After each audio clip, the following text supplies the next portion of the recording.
Ridiculous.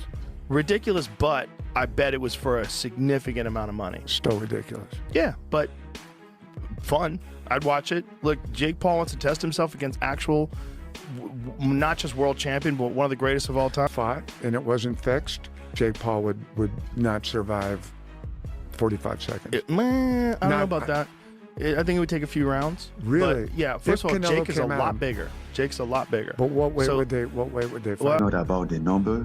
If it was about the number, we could have started up. I would have tell you, I'm not just interested. It makes no sense for me. It's not my what I'm looking at right now. Joe, Rogan was left stunned after hearing that Jake Paul had offered Francis Ngannou the chance to be his next opponent following the cancellation of his fight with Gervonta Davis. On his podcast, Rogan called the matchup insane and borderline reckless for the YouTuber-turned-boxer. The UFC veteran-turned-boxing powerhouse Ngannou is one of the most dangerous punchers in combat sports history. Rogan questioned whether Jake truly understood what he was getting himself into. Still, he admitted the fight would be a massive spectacle if it ever actually happened. Nikista calls Francis. This is Francis telling the story. Nikista calls Francis and says, hey, we need your help. We need an opponent for Jake. Tank is out. And Francis says, all right. And Francis says, well, how can I help you? Nikista says, well, we're looking at an opponent for Jake. Tank Davis is out. And Francis says, all right, but specifically, how can I help you? Nikista takes a third swing at the bat. He says, well, we need an opponent. We need a boxer. We need a partner. We need somebody to fight Jake. Tank is out. And Francis asks him again, okay, what specific... When Jake Paul's scheduled exhibition bout with Gervonta Davis fell apart amid serious legal allegations against Davis, Paul and his team scrambled to find a replacement. Among the names discussed was Francis Ngannou, the former UFC heavyweight champion turned crossover boxer. Known for his terrifying knockout power and global reputation as one of the most dangerous strikers alive. I think the fight is going to be completely canceled and rescheduled, and now we have potential opponent names and some people being ruled out coming into today. This is not a joke. It was said by Mike Coppinger and others that the #1 candidate to replace Tank Davis in a Jake Paul fight, probably on a different date, was going to be Francis Ngannou. What the But we have an update on that and other potential names that Jake could fight. Again, I think on a separate date, and why I think the Jake and Tank fight is completely off. No more, maybe, no more. We don't think it'll happen. Michael Bisping highlighted the massive size and weight disparity in the rumored Jake Paul versus Francis Ngannou matchup by referencing how Paul's original opponent, Gervonta Davis, is a much smaller lightweight. Bisping pointed out that shifting from Davis to Ngannou places Paul on completely opposite ends of the fighting spectrum. He emphasized that such a drastic jump from a 135-pound lightweight to a 270-pound heavyweight isn't just a difference in skill or record, but in raw mass, reach, and lethal threat level. Mike Tyson, who's 58, Anderson Silva, who was way past his prime, people like Nate Diaz, who were way smaller. Gervonta Davis really did take the piss. I mean, that was just the craziest shout ever. To go from fighting Gervonta Davis, way smaller, to now boxing Francis Ngannou. I mean, listen, if he does it, fair play. But I just call #1 bullshit on this brother, because I don't see this happening. No. This is #1 bullshit. I just don't believe it. I don't believe it at all. Nate Diaz, yeah, 100%. I mean, he beat him once already. I'm sure Nate Diaz would love to get another big payday, because obviously boxing on Netflix and going up against Jake Paul, given his success, given the name that he has, and given the magnitude of his events, Nate Diaz will get paid an absolute fortune once again. We know that it wasn't too long ago Jake Paul was talking about boxing Anthony Joshua, and that never came to fruition. There's absolutely no way he would box Anthony Joshua.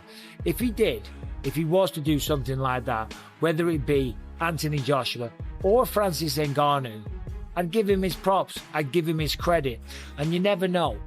maybe he would do it just for the clout, because in many ways it would be, sorry about the airport notifications, it would be, you know, an admirable thing to do, and it would be Jake Paul taking on somebody bigger.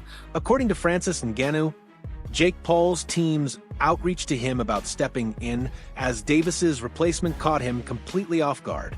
He said the offer came suddenly and didn't align with his current goals. While money was reportedly part of the discussion, Ngannou rejected the proposal, explaining that the terms and timing simply didn't make sense for him. He questioned how moving from Davis to him could be viewed as a logical decision, stressing that this wasn't about chasing a paycheck. It was about professional integrity. Like Jake to replace Gervonta, I'm like, who's Jake? You know, like, I was so confused, you know, like, I wasn't expecting that at all. And he said, yeah, Jake Paul, you know, he's fighting. And I'm like, no, bro, come on.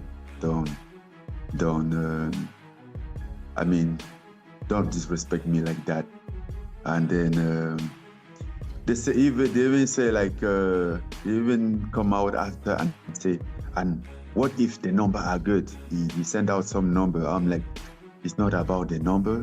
If it was about the number, we could have started up. I would have told you, I'm not just interested. He make no sense for me. It's not my Former UFC champion Daniel Cormier didn't mince words when he issued a blunt warning to Jake Paul about the potential consequences of facing Francis Ngannou. Cormier pointed to Ngannou's devastating knockout power and the glaring mismatch in both experience and physical size. He suggested that Jake isn't prepared to handle the kind of raw force that Ngannou brings. According to Cormier, stepping into the ring with a heavyweight of Ngannou's caliber isn't about money or entertainment. It's about survival. The risk outweighs the reward, he warned. From fighting Gervonta Davis to calling out Francis Ngannou, Jake Paul don't want those problems. I can't say it any different. Jake Paul does not want any Francis Ngannou problems. He don't. He does not want those issues. While I think it's crazy and I credit him for doing that, and I'm surprised he did that, this could be a ploy. Him poking out his chest, saying, I want Francis. He don't want those Francis Ngannou problems. I don't care what Anthony Joshua did to Francis Ngannou. Jake Paul gets in there with Francis. Francis will knock his head off this planet. You don't want those Francis problems. I watched Francis put down Tyson Fury. Sure, Anthony Joshua beat him. But even if Jake got power, I don't think he got power to be dealing with Francis. Because all it takes is for one. Cormier went further, questioning Jake's true motives and suggesting this was more about publicity than competition. He argued that Jake underestimates what it takes to face a heavyweight capable of punching through gloves.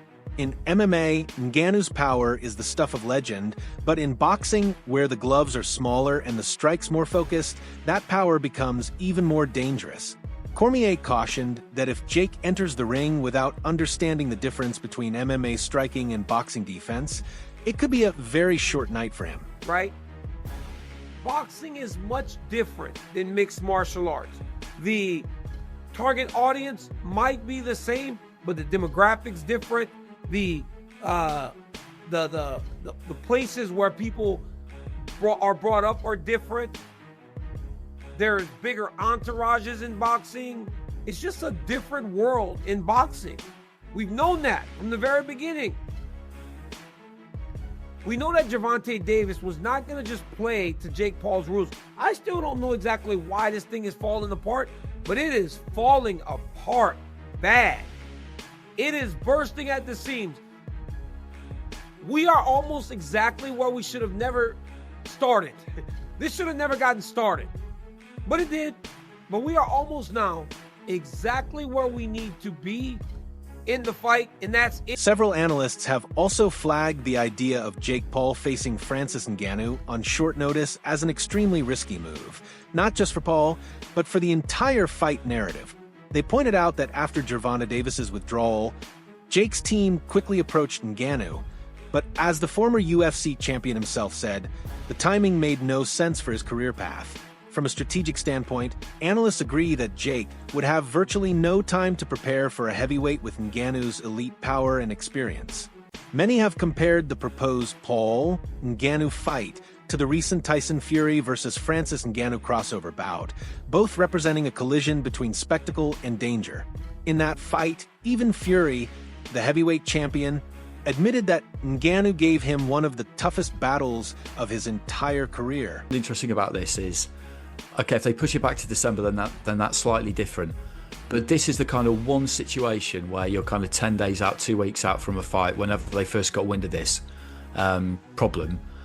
This is the kind of situation where it would be possible that Jake Paul and Nikita Badarian and MVP, who are very, very shrewd people, this is the one occasion where they might end up making a mistake, taking someone at short notice who they shouldn't take.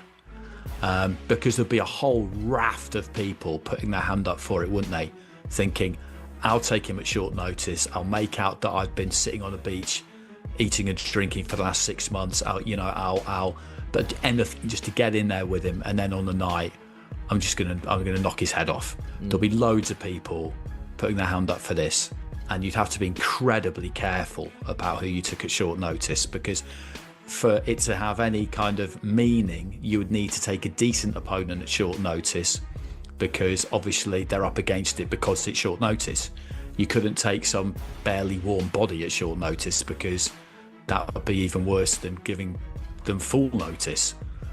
So this is the one area, the one situation in which it would be easy for them to make a mistake, but they don't make mistakes with things like this.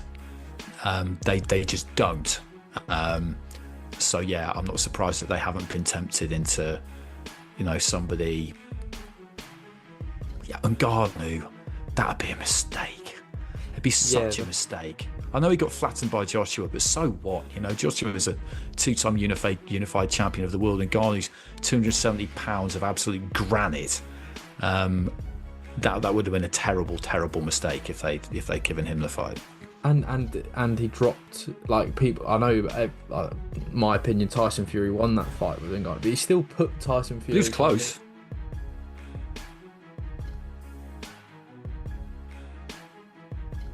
Chael Sonnen recently weighed in on the rumored matchup between Jake Paul and Francis Ngannou with a mix of amusement and genuine curiosity. He noted that from a purely sporting perspective, the fight lacks the balance of a traditional contest. To Sonnen, it's less about competition and more about testing how much punishment Jake Paul can actually endure. He reminded listeners that when Ngannou faced Tyson Fury, a seasoned heavyweight champion with real boxing pedigree and a massive size advantage over Paul, it took just one clean shot to drop Fury. In Sonnen's view, if even Fury struggled to withstand Ngannou's power, the idea that Jake Paul could walk through those same punches without serious risk is beyond unrealistic. Because fighting Jake Paul wouldn't make sense. Well, what in the hell do you think Tyson Fury got for boxing you? These aren't mean things from me. This is a reality. Tyson Fury knew there was a check. Name one person you'd rather see Jake Paul fight than Francis Ngannou. Is a real challenge. How Tyron Woodley, Ben Askren, Anderson Silva, Mike Tyson, how those aren't real challenges, I don't know. But this is the story as we're told. And do you see where that would satisfy so much? Do you see where that would force even the biggest hater to be quiet? And my job for something to make sense is the biggest check against the easiest opponent. I cannot think of anything I would rather see Jake Paul has built his name through flashy promotions and attention-grabbing stunts. But this time, the concept doesn't seem to resonate. Unlike his previous fights against opponents closer to his size and skill level, this matchup feels unbalanced and directionless. Observers believe that Jake's strategy of chasing viral, unconventional matchups might finally be losing its magic. There's a growing sense that this event was created more for publicity than genuine sporting competition, which may explain why ticket sales and fan excitement have remained disappointingly low, even after weeks of heavy promotion and interviews. He's retired. Tank still being in the competitive nature of the sport throws this one completely off for me. And the fact that Jake is like 60 pounds bigger than he is, right? Like, Mike was obviously far older than Jake, and that was the big knock on that fight. Mike should not have been in there with Jake. Said that many times. Jake has fought so hard against people saying he's bad for the sport. He's bad for the sport. He doesn't actually want to fight or step up or do any of this stuff. And I've kind of had his back when I'm like, no, he is doing what most boxers have done early in their career. But this gives those people more ammo to be like, yeah, bro, look, this is what we're talking about. When we say he's bad for the sport, or when we say that he's doing stuff that doesn't make sense and he's making a mockery of things, this is what they're talking about. And again, I wouldn't have any problem with it if Tank was way past the point where he could fight competitively at his weight class and have fights with guys like Shakur Stevenson, or even, again, rematching guys. Chael Sonnen added that while Jake's boldness and willingness to face fighters far above his level are entertaining, stepping into the ring with Francis Ngannou is an entirely different story. He emphasized that Jake doesn't have the size, power, or chin of Tyson Fury, and if Fury could only take one solid punch before being dropped, it's difficult to imagine Jake lasting even that long. Bludgeoning. You can't even grab a hold of the guy or try to squeeze him. You can only bludgeon and be bludgeoned back. I think you're got an uphill battle to question somebody.